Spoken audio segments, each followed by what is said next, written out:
Hi guys, my name is Barry and welcome back to the channel, and today we're going to be looking into Stranger Things Season 3. I said who's there?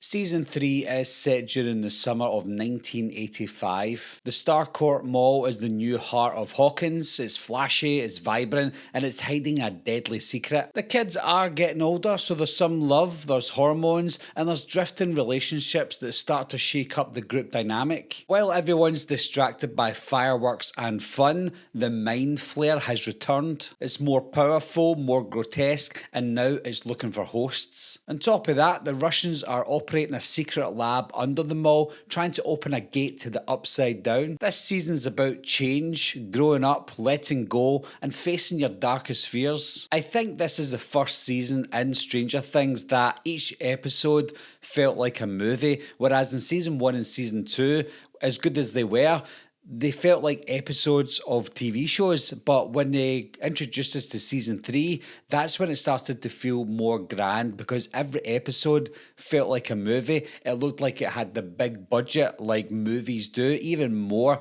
than possibly what a movie cost. The visuals are bigger, the creature effects are bolder, and the action scenes look way more cinematic. Every episode felt like a mini blockbuster, especially the mall sequences and that wild hospital scene. The colour grading, the synth heavy score, the scale of the threat, everything just felt so epic. Just like season 2, season 3 introduced us to new main characters. We had Erica, Lucas's little sister. Now, of course, Erica did feature in season 2. I think she did, yeah, 1 or 2 episodes.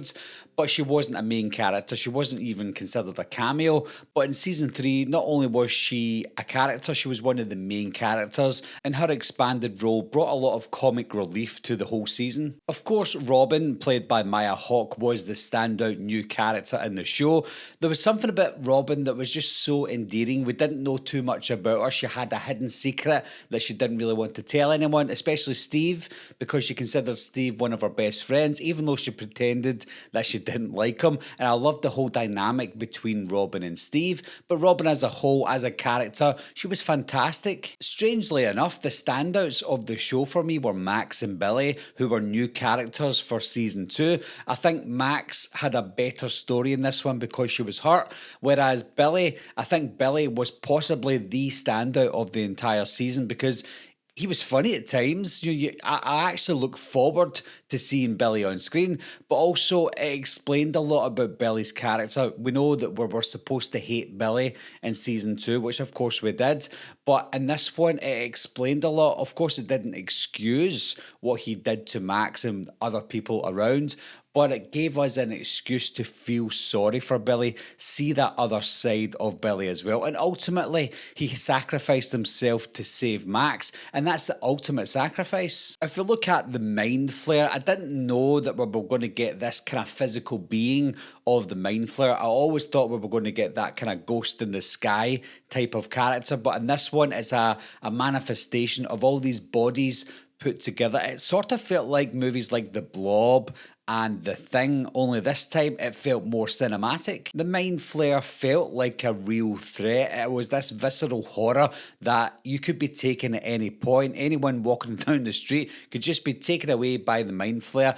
and I loved how they do it where they introduced us to new characters. The good thing was a lot of these characters were annoying people, like Jake Busey, for example. We loved to hate that guy in the show, and then he was taken over by the Mind Flayer. We didn't really mind or care that he was taken in by the Mind Flayer and then ultimately turned into this mush that became the bigger Mind Flayer. I felt like the tension was back. Season 2 didn't feel like it had enough tension to it, and that may be because it was trying to run on the success of season 1, whereas season 3 felt like more was at stake. When things got rough, it really did get rough. When things got scary, it really did get scary. It wouldn't be Stranger Things without an emotional ending, and I felt like the ending in season 3 was a lot more emotional and it had a lot of a bigger impact than season 2. Season 1 was still my favourite in terms of the finale at this point, but season 3 still had a great ending because we obviously had the apparent death of Hopper Hopper. Is he alive? Is he dead?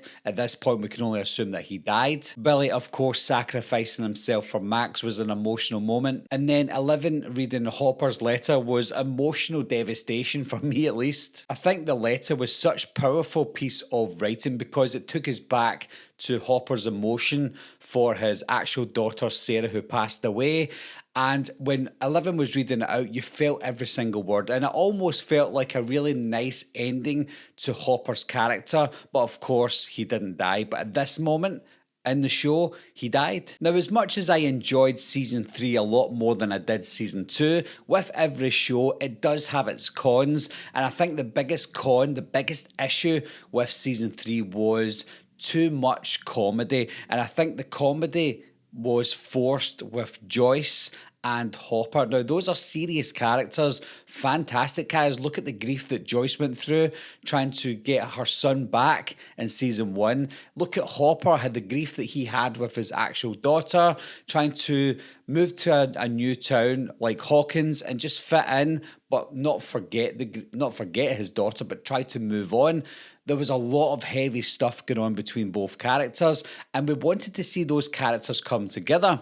But not in this way. The characters were coming together, they were bickering like a married couple, and of course that was what they were going for, but it just didn't work for me in the sense that I wanted it to. I wanted the characters to come together. I didn't mind a little bit of comedy between both of them because both of them need a bit of happiness, they need a little bit of joy in their life, but the way that they'd done it all the way through the show got really grating on me. While I think the fun tone worked for some of the scenes, it often undercuts the stakes when it gets to the points of the seriousness. I don't know if this is a con or not, but I felt like season 3 was more mayhem and less mystery. In season 1 and 2, there was this kind of mysterious story building up that the audience didn't know about, and maybe that's the issue. Maybe because we know too much now, it's less mystery no matter what they do. But in this one, it just felt like more mayhem and a lot more action packed than the first 2 seasons. The focus is less on the upside down in this one and more on the Russians and the mall. I think Mike and Eleven's romance felt a bit repetitive in this one, and it does do throughout the entire show, but in season 3 especially, it felt like they were covering old ground a lot. Jonathan and Nancy's story felt kind of similar to Mike and 11. Either break up or get together and don't discuss it anymore. I don't think their are we going to make it, are we not going to make it storyline kind of works anymore. Either put them together or break them up. And then we've got Will. He was the heart and soul of season 1 because obviously he was a lost boy. And then in season 2, they were battling with, is he going to make it, is he not going to make it? Whereas in season 3, as much as I didn't mind introducing new characters to the main role, I felt like Will was mostly sidelined. Overall though, guys, the best parts for me was Billy, because Billy was the best character. He had the best arc in the season for me. I loved Robin as a new character. Erica was great, but Robin was probably my favourite new character in the show. The story itself was pretty good. I just felt like it had a little bit too much comedy in it. If you took out the comedy and introduced more mystery to what we already had from season 1 and season 2, then I think season 3 might have been the best season. Ultimately though, I think season 1 at this point is still the better season, whereas season 3 is still a little bit better than season 2. So what are your thoughts on season 3, guys? Do you think it's an upgrade to season 2, or do you still think the show at this point is on that slow decline? As always, leave your thoughts and opinions down below. Let me know what you think, and I'll talk to you soon. I'll be right back. What are you waiting for, huh? Coming to get you, Barbara. Ever played Skin the Cat? Someone's in the back!